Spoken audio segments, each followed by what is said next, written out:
كل سنة وانتم طيبين. خلاص خلصت ايام الخير والفرحة والبركة. النهاردة كده اخر يوم في رمضان وبكرة الصبح العيد ان شاء الله.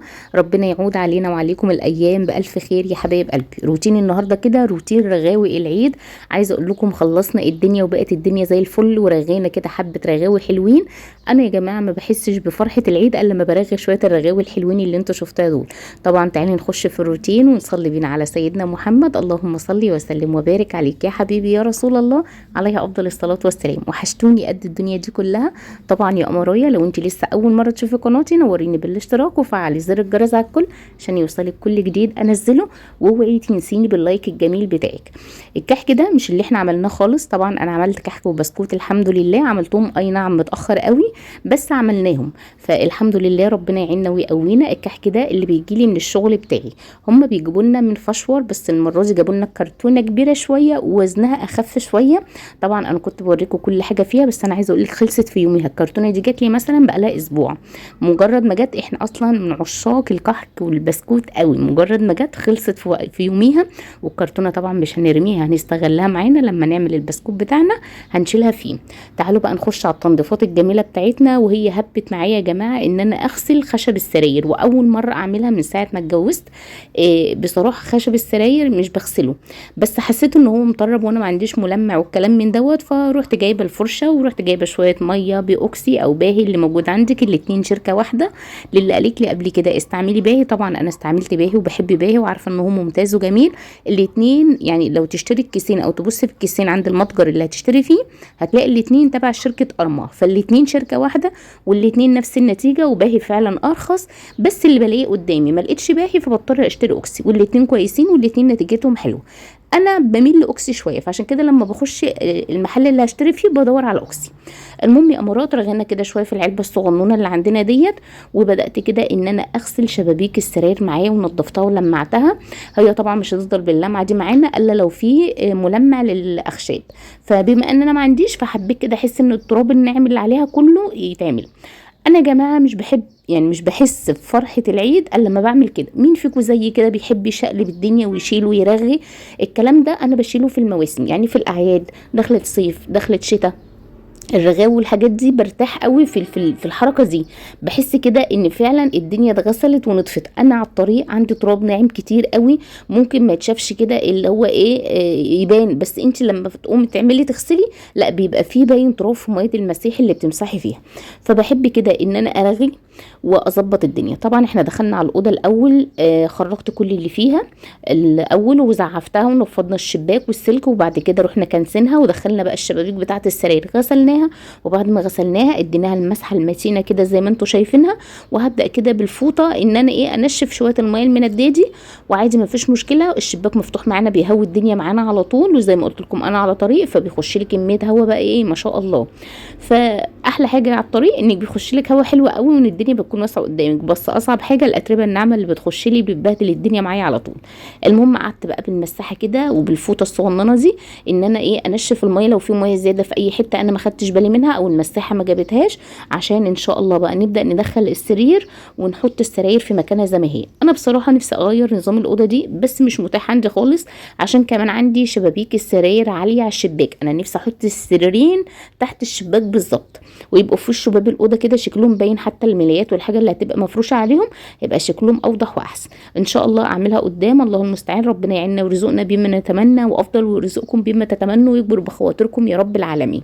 المهم يا امارات خلينا الاوضه يعني زي ما انتم شايفين هي كده تتكلم عن جمالها وعن نفسها وعن حلاوتها وشياكتها ونظافتها. ويا رب ولادي يحافظوا عليها كده، لان انا عندي الصبيان ربنا يبارك بيبقوا غير البنات خالص. الصبيان مهملين، طبعهم مهمل، مهما تتكلمي ومهما تقولي طبعهم مهمل. عايزه اقول لكم هم صغيرين كانوا بيسمعوا الكلام ويساعدوكي اكتر، لما كبروا الوضع بقى بايخ وبقوا صعبين قوي. فربنا يهديهم ويصلح حالهم يا رب ويهدي لكم اولادكم يا رب العالمين. خلاص خلصت في نفس اليوم اللي انا عملت فيه الاوضه دي انا عملتها قبل الفطار. في نفس اليوم رحت واخده المشايتين اللي بحطها قدام باب الشقه واللي بحطها قدام الطرقه وبتاعه الطرقه الثالثه، خدتهم بقى وقعدت مرشتهم كده مرشه حلوه. انا بنزل السجاد الكبير الدراي كلين لان ما عنديش مكان اغسل فيه ولا انشر فيه، وطبعا انا اختكم صحتها على قدها، انا بعافر وبحاول ان انا اعمل حاجه بس مش بقيت بقدر زي الاول. فادعوا لي كده ربنا يشفيني ويعني، وان شاء الله اعمل زي الاول وربنا يرزقنا الصحه والله والواحد يعمل يعني الحمد لله. المهم ايه، تلاقوني كده عماله اغير الفرشه من ايدي الشمال لايدي اليمين شويه، واوريكم ده 7 اضعاف ما انا ما بغسل. بس الحمد لله ربنا يعيننا ويرزقنا الصحه. قعدت بقى كده غسلتهم. انا عايزه اقول لكم اللي انا غسلتهم المشيتين اللي اتغسلوا انا غسلت واحده، وعيال خليتهم غسل واحده. عايزه اقول لكم انضف بكتير من اللي راحت الدراي كلين. اللي راحت الدراي كلين جايه نضيفه بس مش بنفس زهاوه الورد الابيض اللي فيها والشطف والحاجه زي ما انت اللي بتعمليها في البيت خالص. فربنا يرزقكم الصحه وتقدروا تعملوا حاجتكم في بيتكم احسن بكتير، ويقويكم ويعينكم ويرزقكم بالمكان الواسع الكبير اللي تعملوا حاجتكم فيه كده يعني ايه على مهلكم وبراحتكم. المهم رحت جايه بعد الفطار واخده المشايتين الحلوين دول او ال3 مشايات الحلوين اللي انا بفرشهم كده زي ما قلت لكم قدام باب الشقه وقدام الطرقه، واعزكم الله اللي بفرشها قدام الحمامين، ورحت غسلاهم بقى غسله حلوه محترمه كده ومرشتهم مرشه حلوه زي ما انتم شايفين كده. خليتهم بيضحكوا يعني ما شاء الله، خليتهم حلوين جدا ونضاف جدا معانا. وبعد كده ببدا اصفيهم من بالليل للصبح، بعد ما بشطفهم كده واشطف الحمام بسيبهم على الحوض واقفين من بالليل للصبح، وبروح راكناهم على جنب يتصفوا خالص، ما بيبقاش فيهم اي ميه غير الجزء اللي بيبقوا واقفين عليه كده حاجه تنديه بسيطه. بروح اسنهم على الحبل نصين وبينضفوا معانا وبينشفوا تاني يوم وبيبقوا زي الفل جاهزين معانا ان احنا نفرشهم. جينا بقى تاني يوم زي ما قلت لكم انا مش هعمل روتيناتي كلها في يوم واحد، ما عنديش بقدر اعمل في يوم واحد. جينا تاني يوم رحت خلع الكسوه بتاعه الركنه كلها، غسلتها معايا وخرجتها بره تتنشر برضو على الحبال مع السجاد. وشلنا طبعا كل بقى زينه رمضان بقى خلاص، كل سنه وانتم طيبين عشان ان شاء الله نحافظ عليها للسنه الجايه. خلعت الكوشن والستاير وشلت الزينه وغسلنا كل الحاجات دي، وبدانا ايه ان احنا نشيلها معانا.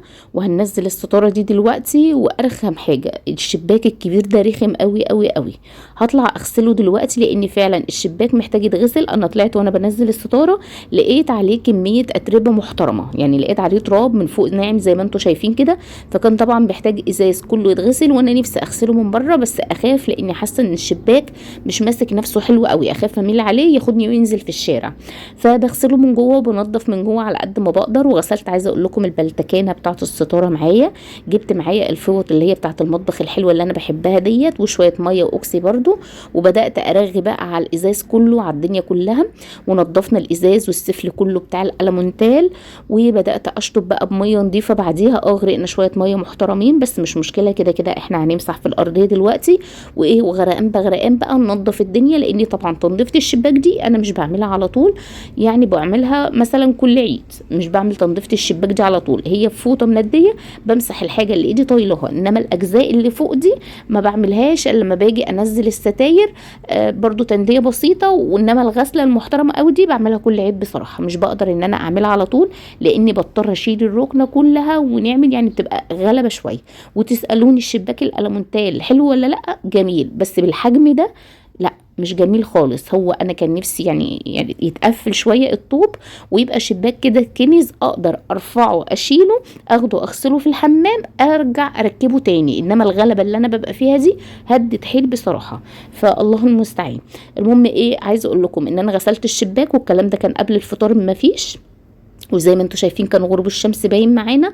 بدات بعد كده ان انا الستاره خلاص كنت وانا بغسل الشباك الغساله شغاله على الستاره، مش بنشرها بره ولا اي حاجه، مجرد ما بطلعها من العصاره بتاعه الغساله بعلقها في مكانها على طول وهي بتنشف لوحدها. بعد ما بتعلقيها ما فيش نص ساعه بتلاقي الستاره ناشفه معاكي وبيبقى ريحتها جميله من النظافه، وبتبقى ريحه النظافه يعني حاجه كده ما شاء الله. تعالوا بقى خلاص كانت اخر حاجه بقى هنعملها معانا ان احنا بقى نمسح الصاله. وانا طبعا زي ما انتم عارفين مش بقعد عندي اعزكم الله على الحمامات، لا انا بقعد عندي على البيبه اللي هي البلكونه اللي كان فيها بيبه ودخلناها على الصاله، فانا بقعد عندي على البيبه دي وببدا ان انا انزل بقى الدنيا. تقولي لي بتموتي في الرغاوي ليه؟ انا يا جماعه بحب الرغاوي، ونظافه الرغاوي بتريحني، هو ده العيد عندي. يعني انا العيد عندي الرغاوي دي، انا بحب الرغاوي دي وبرتاح قوي في الرغاوي دي. مش بعرف الم الدنيا كده وخلاص. يعني التنظيفات العميقه دي انا من عاشقه التنظيفات العميقه وبحبها جدا. فربنا يرزقكم الصحه. رحت جايه خلاص لمينا الدنيا كده، وبرده نشفناها بالفوطه، وبدات بقى البس الشلت ونرجع كده السجاد مكانه، ونرجع كل حاجه مكانها، والدنيا اللهم بارك زي ما انتم شايفين كده بتشف وترف، واحنا كده جاهزين للعيد. كل سنه وانتم طيبين. اوعي تكوني جيتي معايا لحد اللحظه دي ونسيتي تحطي لي اللايك، حطي لي كده اللايك. وطبعا لو اول مره تشوفي قناتي نوريني بالاشتراك وتبقي اختي من اخواتي، وان شاء الله تستني كل فيديو جديد ننزله، ونشجع بعض كده بالفيديوهات وبالروتينات الجميله التشجيعيه. ربنا كده يا رب يحسن ما بين ايديكم ويعينكم ويقويكم يا رب العالمين. انا كده خلصت يومي ومستنيه بقى كده العيد ودنيتي تمام، وان شاء الله الصبح العيد. كل سنه وانتم طيبين. والفيديو تقريبا ده هيترفع معاكم بكره مش النهارده على ما يتحمل، فان شاء الله كده نشوفه مع بعض بكره. مستنيه لايكاتكم الجميله ومستنيه كده اشتراكاتكم الحلوه، وان شاء الله اشوفكم في يوم جديد وروتين جديد. كل سنه وانتم طيبين. مع السلامه يا امارات.